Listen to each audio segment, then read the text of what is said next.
Hey guys, how's it going? This is Joseph Matthews, and in this little tutorial I'm going to teach you how to be funny. And it's actually going to be much easier than you think. These are just some simple tricks that I use to add humor to any interaction, and I know that they're going to work really well for you. Alright, so the first thing I want to talk about is how serious humor really is. If you can't be funny when you're talking to someone, you really can't be all that interesting. Fact of the matter is, the funnier you are, the more fun you're going to be, and the more people want to hang out with you. So, you need to be as funny as you possibly can in order to attract the most attention. But the thing is that you don't have to be funny all the time. You just need to be funny when it's appropriate. And some well-placed laughter will bond a lot of good feelings to you from, the people that you want to basically impress.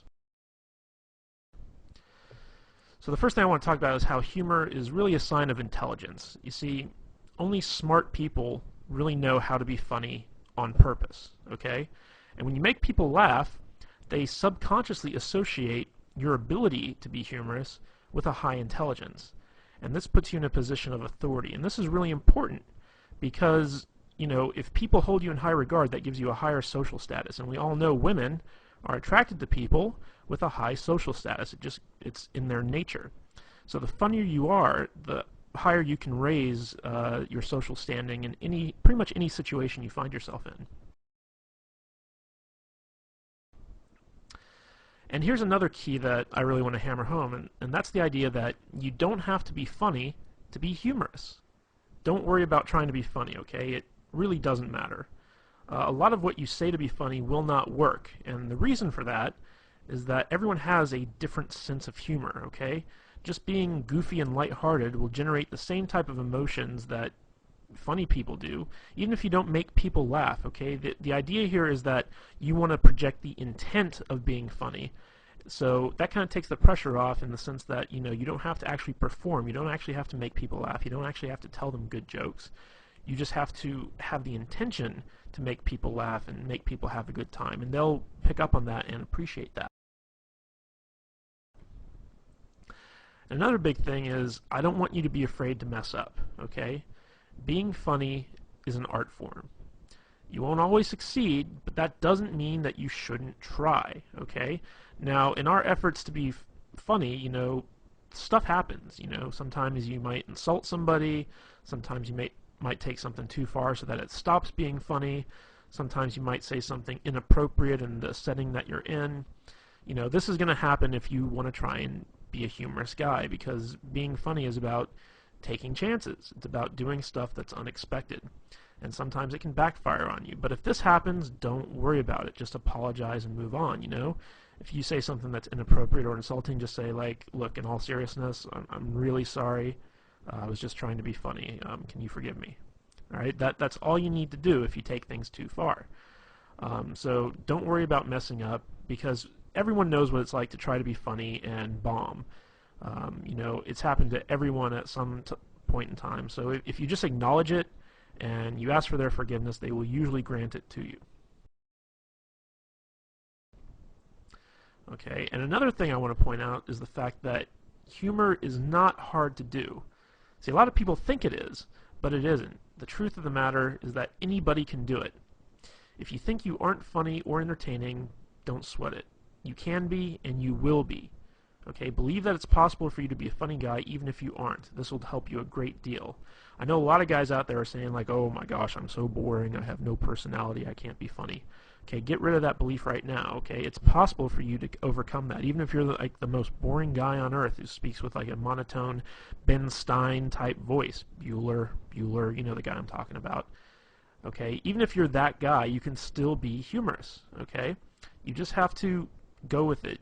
You can't be, clinging to that belief that, you're just not a funny guy. You can be and you will be, and I'm going to show you how. Okay, so let's talk about the elements of humor. And these are just quick and easy things that I personally use to be funny when I'm around women. And I'm pretty sure you can use them too. Okay, the first one I want to hammer on is this concept I call immaturity. Okay, Basically, immaturity is that, you know, everything that was funny in the first grade is still funny when you're an adult. Okay, grown adults acting like children isn't funny, but grown adults talking like children is. So, you know, if you're like throwing a temper tantrum or whatever because you didn't get your way, you know, no one's going to find that funny. But if you start talking like a baby, but you still act like an adult, you know, that is funny. So let's just go over a few examples here. You know, like if you were ever a kid and you're on the playground and someone took your toy and you got mad at them, you'd say, "You're a doo-doo head."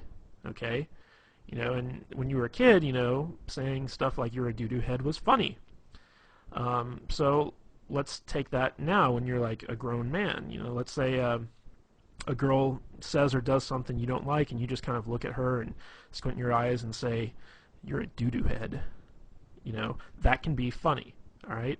Another thing is, for instance, girls are icky. How many times growing up did you and your friends run around saying girls are icky? All right. Everyone's heard this stuff.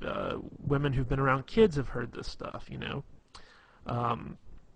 So like let's say a woman comes to you and says like, "Hey, I've got a friend I really want to hook you up with." You can just tell her, "Ooh, girls are icky," or something like that. It really doesn't matter. You're just taking stuff that sounds immature and you're applying it to your grown-up adult persona. Another thing is you got cooties. Okay, that's a big kind of thing that immature kids run around talking about. So like let's say you're out on a date with a girl and she's having you're having dinner and she says, "Oh my God, the mashed potatoes are so good, you gotta try some." And she holds out her fork for you to like try a little bit of potatoes, and you just say, "Ooh, no, you got cooties." Stuff like that. Like it might not get like a big belly laugh. Sometimes it can be if it's unexpected, but most of the time, it's something that's like kind of fun and immature and humorous. So, again, we're creating these feelings that you're going to be a playful type guy when you act I shouldn't say when you act, when you talk immature. All right, the next concept I have, I couldn't think of a really good way to kind of encapsulate this with a word, so I call it going plaid. And this is really a lame Spaceballs reference. If you've ever seen the movie Spaceballs, they have light speed, they have hyperspeed, and then they have plaid. And going plaid means that you're going so fast that you actually turn the color plaid, which is like a mishmash of all these different colors. And basically, I use this concept to explain that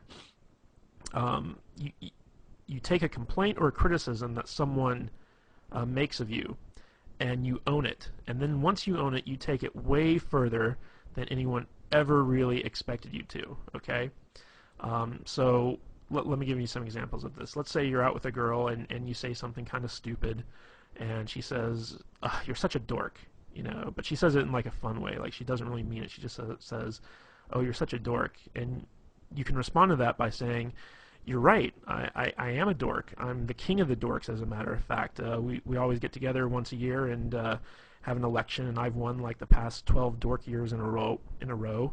And wait till you see my massive Star Wars figurines collection back at home. It's going to make you so hot you won't be able to resist my dork-like charms."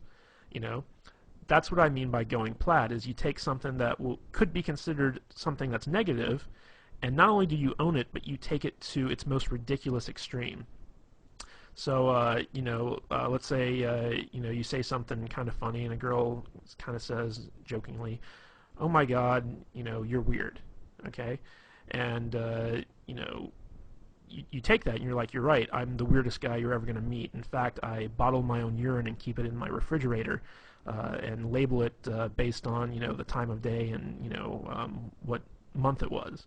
And that's not weird at all. I just think that, it's kind of cool. So you take stuff and you bring it to an extreme, and maybe the urine thing, I just did that off the top of my head. Maybe the urine thing was going a bit too far, but you see what I'm saying. If a girl says you're weird, you say, "You're right, I am weird, but you must be weird too because you're hanging out with me." You take it, you go to the extreme. Another one is when a girl says, "Oh my God, you're so mean." This will happen a lot if you do a lot of teasing. So if you're teasing a girl, she'll be like, "You're so mean. Why are you being mean to me?" And you just look at her and you just say, because I'm a mean person. Duh. I mean, what are you, stupid? Of course I'm mean. I'm the meanest guy you're ever gonna meet. You must be a masochist because when you hang out with me, I'm gonna be so mean to you. So that's what you gotta do when you go plaid. Is you gotta own the stuff that people say about you, and you gotta take it as far as you possibly can. Okay, the next kind of concept I want to talk about is dick and fart jokes, otherwise known as racy humor. Okay? Now, a lot of guys kind of shy away from this stuff, but you can't be afraid to joke about inappropriate stuff with women. Okay? Sometimes guys are afraid that it might be too sexual and it might scare the girl off or whatever, but the fact of the matter is, girls love dirty jokes as much as guys. And, in the off chance that they don't, if it is inappropriate or it's not their type of humor, once you find that out, shy away from it. Don't do it again. But, you should always not be afraid to kind of go out and give it a try. So some of the things I like to kind of lump in with the whole dick and fart joke mentality is exaggerating what women, find attractive. Okay? So, like, let's say that women like tall guys, okay?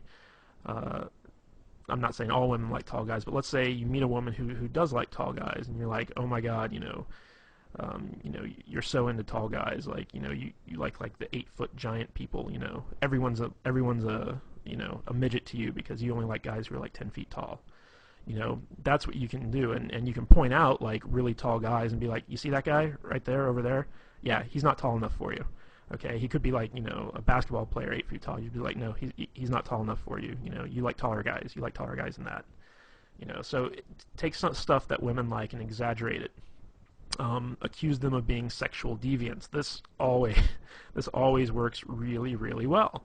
I don't know why, but when you look at a girl and you start accusing her of being into like some crazy stuff, one of two things will either happen. She'll either completely deny it, in which case you take it further, or she'll play along with it, in which case you take it further. Okay, so let me think of an example of this. Just be like, you could look at her and be like, oh my God, look at you. Like, I bet you're like the type of girl who loves to be like tied up and spanked. Like that totally seems like your personality. Like you're the spanking girl. You just love to spank people. Or you could also take it, be like, oh my God, like you're such a dominatrix in training. Like I bet you have like a bunch of whips and chains at home, and you can't wait to get me home and violate me in all sorts of different weird ways. Like you're scaring me. Like I really don't want to hang out with you right now. Okay, like that's the type of stuff that I mean when you talk about accusing them of being sexual deviants. Another thing is talk about how they want to rape you or take advantage of you. Now, this is a little bit of a role reversal thing because a big fear that women have when they're dating guys is that they're going to be raped or they're going to be taken advantage of in some way. But you can actually use this to your advantage by turning it around and saying stuff like for instance, if she brings you a drink, you can say like, you didn't slip a roofie in this, did you? Because the last thing I want to do is wake up in bed and find out that you completely took advantage of me. Or if she gives you a drink, you say like, are you trying to get me drunk? Because I'm not that type of guy. Stuff like that. You want to kind of accuse her of being the one trying to get you into bed, okay, or trying to take advantage of you in some way. And this is funny, but it also has like some underlying sexual tension aspects to it, which can be really fun. Another thing is to make fun of bodily noises. Like everyone thinks fart noises are funny, and you can just sit there and be like, with your mouth just go. And then accuse her of being farting. Just look at her and be like, ew, I can't believe you. Ew. It's funny because it's obvious you're the one doing it, but you're accusing her, so, it gets some laughs. And the last one is to accuse women of having outrageous fetishes. Okay, and this is stuff that where you take the most mundane thing and you turn it into a fetish. Okay, so for instance, like let's say that you're talking to a girl and she's complaining about having to go to the optometrist to get her eyes examined, and you can say something like, you don't fool me, I know your secret, you have an optometrist fetish, like you have optometrist porn at home that you secretly jerk off to, and you can't wait to go to the optometrist because like you're in love with the optometrist. You take mundane stuff and turn it into a fetish. Like, lots of girls love to shop for shoes.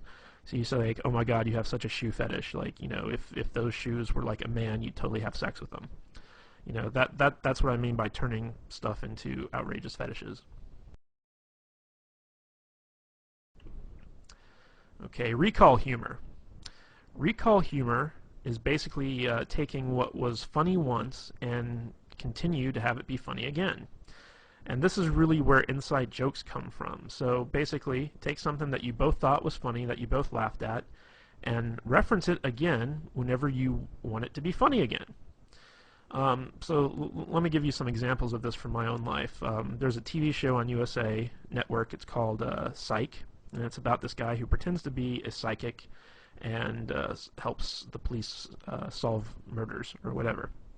And there's a lot of really funny lines in this show. And me and a girl, she used to come over to my place and watch the show with me because I got her into it. And there was one episode where there was a line that the main character used, and he basically said, "Are you a fan of delicious flavor?" And me saying it right now, it's not all that funny, but in context, it really was. So me and the girl laughed really hard at that. And so every time I'd call her up, I'd start off the conversation by saying, "Hey, are you a fan of delicious flavor?" And she'd of course say, "Yes, I am." And I'd be like, "Well, then I got a treat for you." And then I'd talk about something cool that we were going to do. So that's a good example of recall humor, where you take an experience that the two of you shared, the two of you had a really good laugh at, and then you bring it up and you apply it to other stuff. Another example of this is if you've ever seen the movie Forgetting Sarah Marshall, which is kind of this romantic comedy. There's a part in there where this guy basically meets this other guy. He's British, and he says, "You sound like you're from London." He kind of does this impersonation of like a British accent and says, "You sound like you're from London." And I went to go see this movie with a girl when it was out in the theaters. And this girl couldn't stop laughing when the character said that. She just thought it was the funniest thing in the world. So every time I'd get together with her thereafter, one of the first things out of my mouth is I'd look at her and I'd say, "You sound like you're from London." And she'd just start laughing and she'd smile and stuff like that. And it was fun. It was recall humor. But it doesn't always have to be like, lines from TV shows or movies or something like that. It could be something that someone said. And it doesn't even have to be all that funny. Like, for instance, I used to date this girl, and she would have to work in the morning, so she couldn't, stay out too late or whatever. So basically, by 10 o'clock or what have you, she'd have to be at home and in bed. And she used to say, that, if she doesn't get home in time, she's going to turn into a pumpkin. So I would use that. And whenever we were out, I'd look at the time and say, uh-oh, you're only a couple minutes away from turning into a pumpkin or something along those lines. And it was, it's this kind of fun thing where you have this inside joke that no one else really gets except the two of you, because you're the only ones that really experience that. So if you've ever had that experience with a girl, be sure to call it back up and use it when you need to. Okay, the next thing I want to talk about is ambivalence, and this is actually one of my favorite ways to be funny, basically. And what ambivalence is it's basically you look forward to something bad happening, or you take pleasure in someone else's misfortune, and you're also kind of unresponsive to bad things. And the reason that this works is because these types of reactions are really shocking and surprising, and because they're so unexpected, they are therefore funny. I'm going to use an example of this. If you've ever seen the movie Private Parts by Howard Stern, there's a whole scene in there where he talks about being in Vietnam and thinking it's unfair that that they miscounted the number of confirmed kills he got, because what he did was he went and he found a school full of Vietnamese children, threw a grenade in there and killed like 80 of them. And when his sergeant, came to count the bodies, he said, "Private Stern, these are kids. That counts as one kill." So, this kind of horrible story about, going to a school and killing like 80 children, and being upset that it only counts as like one kill, That's an example of ambivalence. You know, you're taking this horrible, horrible act in wartime, no less, and bragging about it and being upset that you didn't get credit for killing all those children. So that's kind of an example of ambivalence where you take something bad and you actually kind of take some type of delight in it. So a little bit of a better example of this, like let's say you're talking to a girl and she's complaining about how she works really hard but she never has any money. She's like, oh, I'm so poor. You can take a lot of glee in that. You can be like, yep, looks like you're gonna have to start, stripping or walking the streets or something like that. You're gonna need to make some extra money. You just kind of take pleasure in the fact that she's poor, and you start kind of trying to get her to do all these terrible things to make money. Like looks like you're gonna have to be a drug mule. I'm gonna have to fly you down to Mexico and shove condoms full of cocaine up your butt and then take you back across the border in order to help you pay a rent. I mean that's a good example of ambivalence. Another thing is basically being unresponsive to bad stuff. Like for instance the whole global warming thing. Like people are all about global warming. We gotta save the planet. We gotta do this. We gotta do that. And you could be like, screw global warming. I'm cold now. It's like I want it to be hot. I want the world to be warmer because it's freaking cold out and I don't like the cold. So that's another example of ambivalence. And ambivalence really stems from just like being lazy and not caring. Okay, that's how this humor works. Is everything that someone says to you, like you can just be like, whatever, and it's funny. All right, here's another thing I call gayness. Now, I'm not saying that gay people are bad or whatever, but you got to admit that gay people are funny. Gay men, masculine men doing feminine things is always good for a laugh. And stories are also always much funnier when they're told in a gay voice. So, whenever you're hanging out with a girl or whatever and you start talking gay, she's going to enjoy it. She's going to laugh because it's something that's like different from who you really are, which is, hopefully, a straight, heterosexual, masculine man. So, like sometimes I'll be like, hey, it's gay story time, and then like I'll tell like a normal story that I was gonna tell anyway, but just do it in a gay voice. Be like, I'll say something like, oh honey, you don't even know, like, oh my god, the thing with the thing and that guy, oh my god, I can't believe he said that. I'll just go off and I'll riff, but I'll do it in a gay voice. And women, for some reason, I don't know why, they always love it. I don't even think my gay voice is all that good, to tell you the truth, but they like it. Okay, and another great way to use gayness is to pretend to be one of her girlfriends. Like if a girl starts talking about, like something that she'd normally talk about with her girlfriend, I'll be like, wait, pause 1 minute. I'm just going to take my balls, I'm going to put them in this imaginary jar here, like, okay, I'm putting my balls away. I'm totally your girlfriend right now. Just talk to me like your girlfriend. So, sweetie, what's the problem? And then, so it'll be funny and she'll laugh and then she'll start telling me. So you can do a lot of stuff about like, kind of emasculating yourself, acting gay, talking gay, things like that, and, women like it. Okay, another thing is ridicule and teasing. Here's an interesting fact, is that people hate to be made fun of when they're the ones being made fun of. Okay, they hate ridicule when they're the target, basically. However, people love it when other people are made fun of, especially people in authority or people they personally don't like. Okay? So, let's say you're sitting down with a girl in a restaurant for dinner and your waiter's like, a real jerk, or he's not a very good waiter or whatever. You could start making fun of that waiter. Just start, ridiculing the guy. Don't do it when he's around, but as soon as he leaves, just turn to the girl and just be like, oh my god, that guy's asshole is puckered so tight you couldn't pull a pin from it with a tractor, and she'll be like, oh my god, yeah, and that brings up another thing, is that when you make fun of other people, it creates a sort of bond between the two of you, because it's almost like you're confiding in them your dislike of something else, and you can be united in your dislike for something. So she talks about something that she doesn't like or someone she doesn't like, pounce on that, start making fun of it, and she'll start making fun of it too, and before you know it, you two have created a bond over that.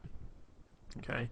So, use ridicule to ridicule other people, but never, ever, ever ridicule yourself or the girl that you're with. Okay? When you turn ridicule on someone else, they'll tend to get defensive, or it'll lower their self-esteem or what have you. What you want to do is, if you're going to target the girl that you're with, tease her. Okay? And there's a difference between ridicule and teasing. Okay? Good-natured teasing is funny, but if you take it too far, it becomes ridicule. Okay? So when you tease a girl, it's kind of, I'll use an example that we used in the past, where you start making fun of an outrageous fetish that she has. Okay, like let's say she really likes Brussels sprouts, or okay, I got a better one. Let's say she really likes Chinese food. Okay, and she's sitting there, she's like, oh my God, this Chinese food's so good, and I'm just like, oh, look at you, you're so into Chinese food. If Chinese food were a man, you'd totally have sex with it. That's an example of teasing. But like looking at a girl and saying like, oh my God, you look so fat in those jeans. That's not teasing. That's being mean. So you want to walk that fine line. But if you ever got to ridicule someone, always ridicule someone other than yourself or the girl that you're with. Make sure that it's someone that she doesn't like, or someone in authority, like for instance the president.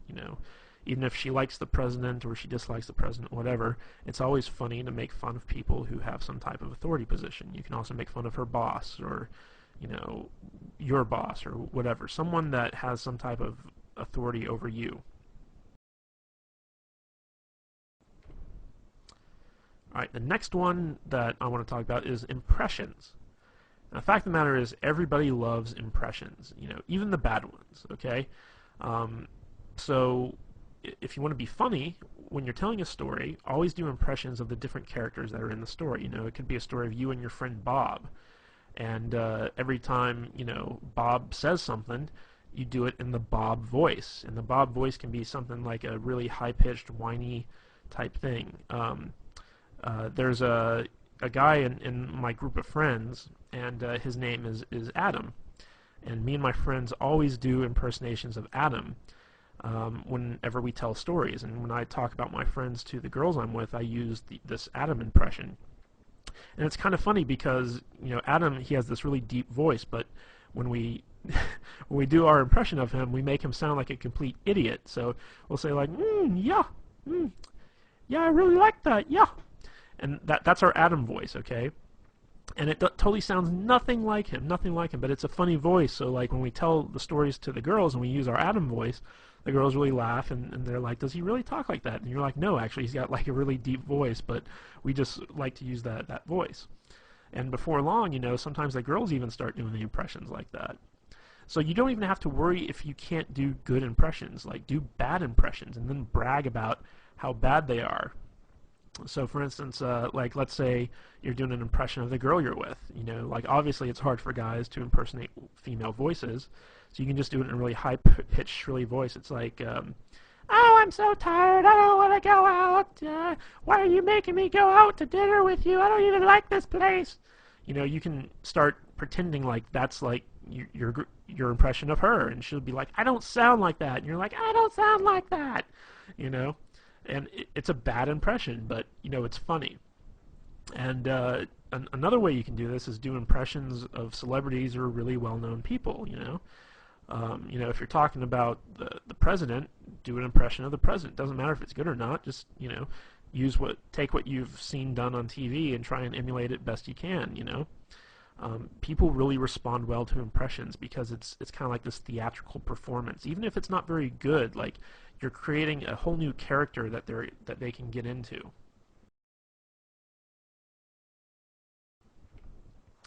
All right, the next thing I want to talk about when it comes time to be funny is talking with stereotypes. Now, all stereotypes are funny because there's always some measure of truth to them. Even if they're completely offensive and out of left field, they're still funny. So for instance, if you're like an uptight white guy like myself, throw in some ghetto speak. When I meet up with a girl, like if I call her up on the phone, one of the first things out of my mouth is sometimes, hey, what's the dealio? you know. I don't really talk like that. I don't say like, what's the dealio, you know, like it doesn't sound right coming out of my mouth.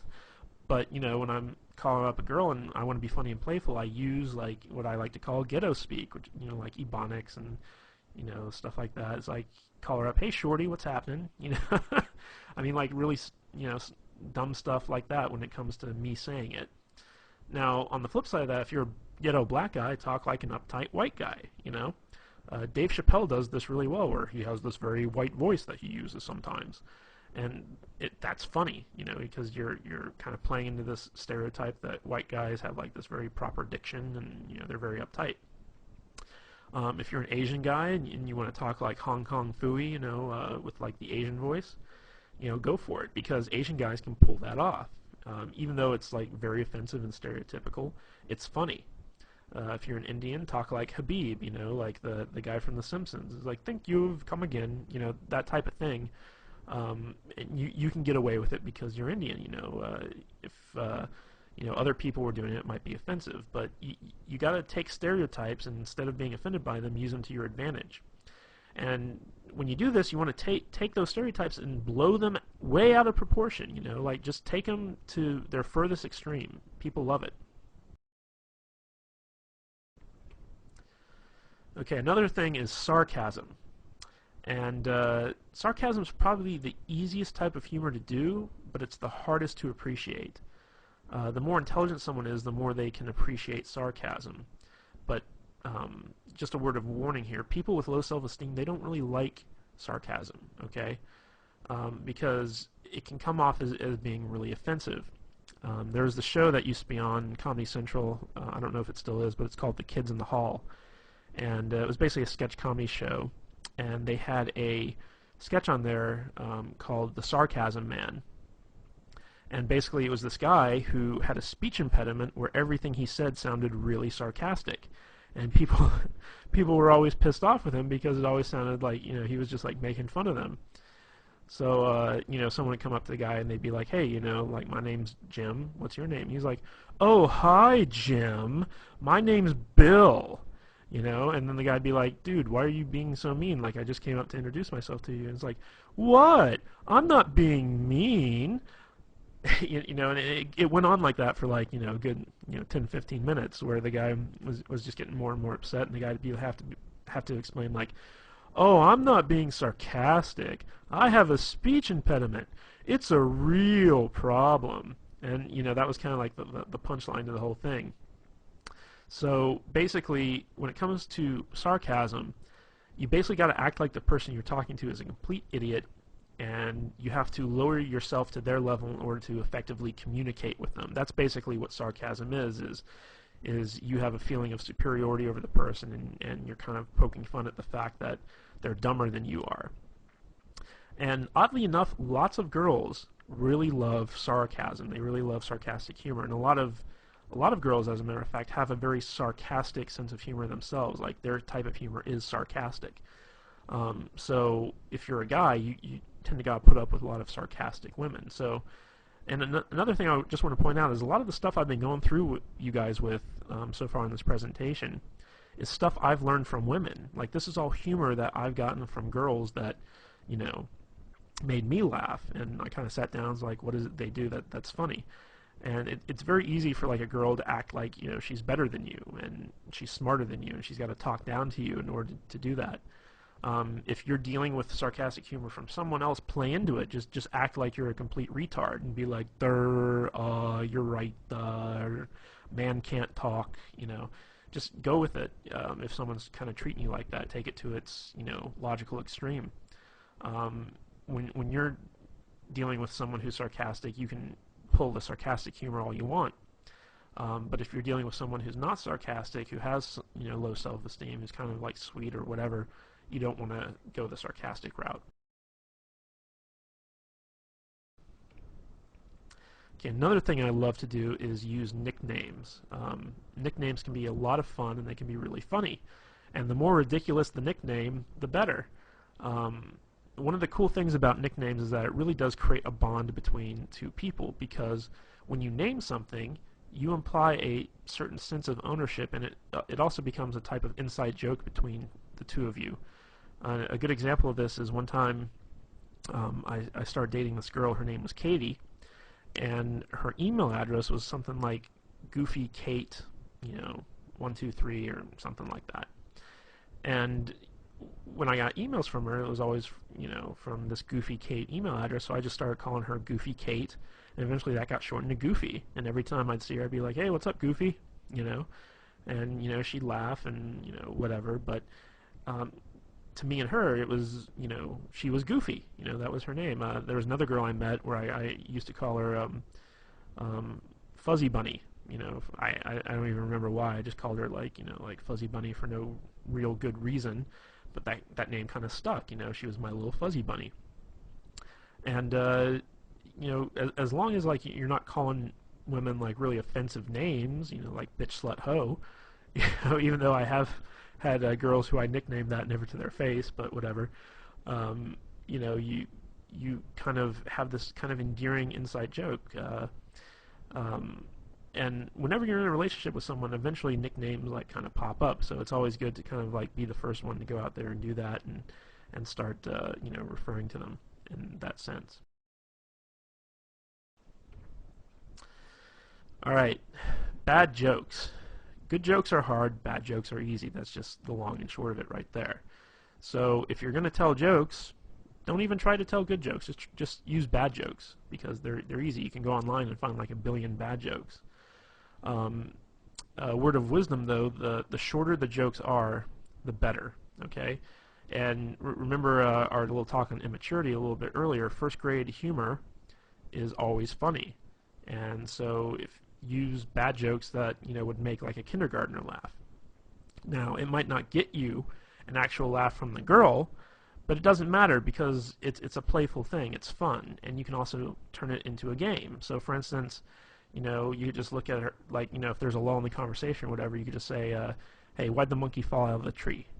And she'd be like, "I don't know." And you're like, "'Cause it's dead, duh." I mean that's a bad joke, but it's just something funny. And then you can be like, "Okay, your turn. It's your turn to tell me a joke." And then she tells you a joke, and it can be a good joke or a bad joke or whatever. And then like the idea is like in the game, who can tell the worst joke. And another thing I like to lump into the bad joke category are bad pickup lines, because once you get to know a girl, like once you're past the point of meeting her and you're actually dating and stuff like that, bad pickup lines actually work.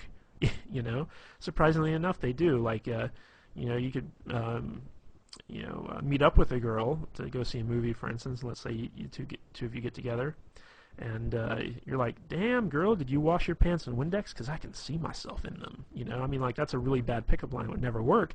But if you already know the girl and you use that, she's gonna think it's funny. She's gonna let it go. Like I do this all the time. I take every bad pickup line I can possibly think of, and I use it whenever I meet up with a girl I know. And it's really fun. It's really funny.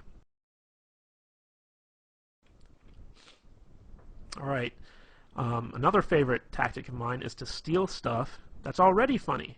It's hard to think of funny stuff on your own, but there's tons of stuff out there that's already humorous and will guaranteed to make people laugh. So think of great jokes that you've heard from comedians and well-known celebrities and use them. Talk about them for your own gain. Tell the joke in a story as if you're impersonating the comedian. I don't know if you've ever seen people like Chris Rock in stand-up, but these guys are really, really funny. And you can even say to a girl, it's like, "Hey, you ever watch Chris Rock?" And she's like, "Oh, I love Chris Rock." Then you can say like, "Oh my God, I saw his stand-up one time, and he has this story about, like the only goal of a guy who has a daughter is to keep her off the stripper pole."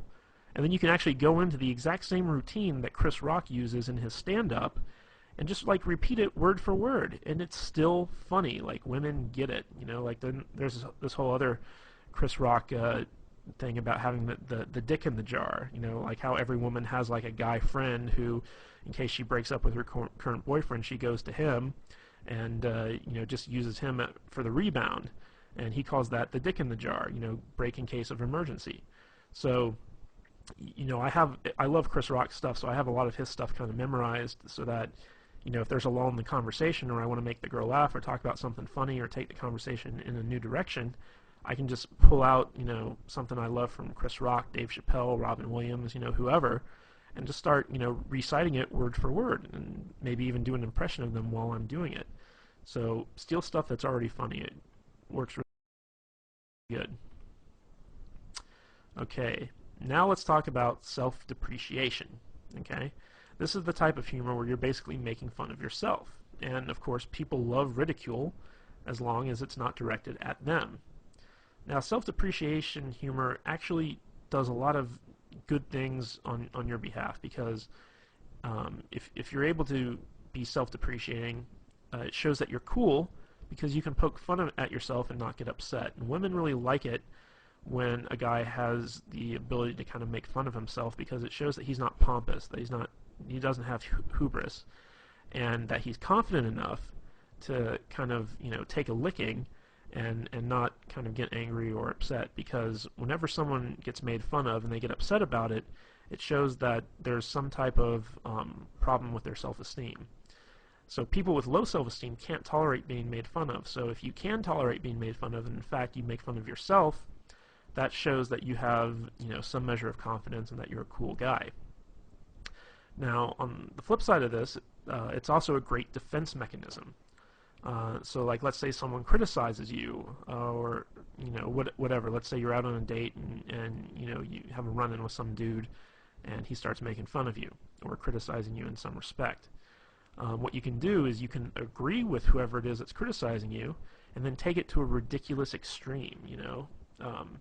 This is really important, because this is where the humor comes in, but it's also a good way to deflect whatever criticism someone is heaping on you. So let's say you run into some guy and he wants your chick or whatever, and he's like, dude, you're a freaking loser. Like, what's she doing with a loser like you?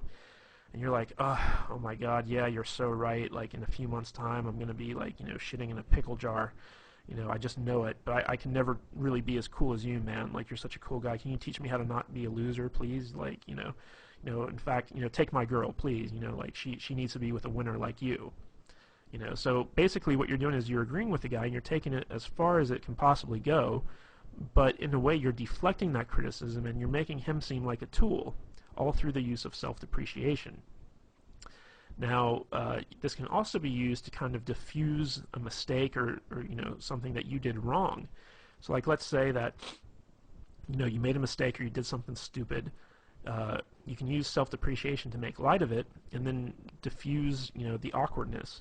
So let's say let me give you an example. One time I was out on a date and I accidentally farted, and it was very, very embarrassing. And it was one of those farts where, like, you heard it. It happened. It was there, and it was obvious that I did it. And I just looked at her and I just said, "Oh my God, I totally just farted. I'm so sorry. I've been eating a lot of red meat too, so it's going to be a really nasty one. So hold your nose. Go on, plug it up. Hold your nose. If you smell this, you'll break up with me. I just know it. It's the type of fart that could end a marriage." I basically I pointed out the fart, and I just let it go and wouldn't let go of it. I took it to the extreme. I was just like, oh, it's going to be so nasty. Like, I've been eating all the wrong foods. It's going to be disgusting. You're going to break up with me because it smells so bad. It's just terrible. And so, like, I turned what was really kind of an awkward situation to something where she just couldn't stop laughing, And again, that was that kind of led into some recall humor later on, where it was like the fart that would end a marriage. And she'd say stuff like, well, you farted in front of me and I still didn't break up with you. And I'd be like, oh yeah, what's wrong with you? So you can use stuff like that. And I want to make the point that if you use self-depreciation, don't use it to point out your own flaws or harp on your own insecurities. A lot of guys will try and use self-depreciating humor to kind of, diffuse stuff that they feel uncomfortable about. Like, let's say you have a big nose, and you make fun of yourself because you have the big nose. That's not a good thing, because what you're actually doing is you're highlighting stuff about yourself that's bad, and you think it's bad, and you don't want anyone else to think it's bad. However, by doing that, you're basically pointing out to everyone, hey, look at all the bad stuff about me. Even if they laugh at it, it's not good. So when you do use self-depreciation, only use it as either a defense mechanism or to diffuse some type of awkward situation. Don't ever use it to point out the fact that, you have something wrong with you. Like, for instance, I'm not a very thin guy, I'm a little bit overweight. So when I'm out with a girl, I'd never start making fun of myself for being fat, because that's something that I don't want her to kind of harp on, I don't want her to glaze over it. Now, if someone else calls me fat, then I'll go along with it. I'll just be like, oh my God, you're so right. Like, I'm totally like one step away from being Jabba the Hutt, I'm going to need a slave girl really soon, So if someone else points it out, then that's when you use the self-depreciating humor, but you never bring it up on your own accord because you're insecure about it, okay? Most of the time, people won't even notice stuff that you're insecure about until you bring it up, and then they can start holding that against you because they know that, you're kind of wishy-washy on it. So, just as an aside, never use self-depreciation to point out your own flaws or harp on your own insecurities. But the biggest key to being funny is to have fun. If you have fun, the humor will come naturally, okay? If you're just able to sit back and relax, not worry about anything, not worry about censoring yourself, not worrying about messing up, you will naturally, if you're an intelligent person, which I'm fairly certain that you are, be a funny person. You'll pick up on stuff, you'll crack jokes, you'll have a good time. Remember, humor is all about feelings. It's not about really getting a response. It's not about making people laugh. It's about making people feel good. The better you can make people feel, the more they'll like you, and the more personality you'll display. Even if you're not a funny guy, just be super, super positive. People like positivity. And if you can mix that positivity in with some fun every once in a while, people will like you even more. So out of everything I told you about, if you can't even remember one of those little concepts about how to be funny, just have fun. The more fun you have, the more naturally funny you'll be, and the easier it'll be to make people laugh and have a good time with you. Alright guys, that's all I have for the video. I hope you really enjoyed this thing. Like I said, I got most of this material, most of these concepts from girls who use them on me. So this is stuff that I know for a fact girls respond to. I use all this stuff in every one of my interactions, and I always get a good response from it. So if you need to, watch this video as many times as you want, learn the concepts, and actually go out and start using them, and you'll be absolutely amazed to see the type of responses girls give you. Alright guys, this is Joseph Matthews, and I'll catch you later.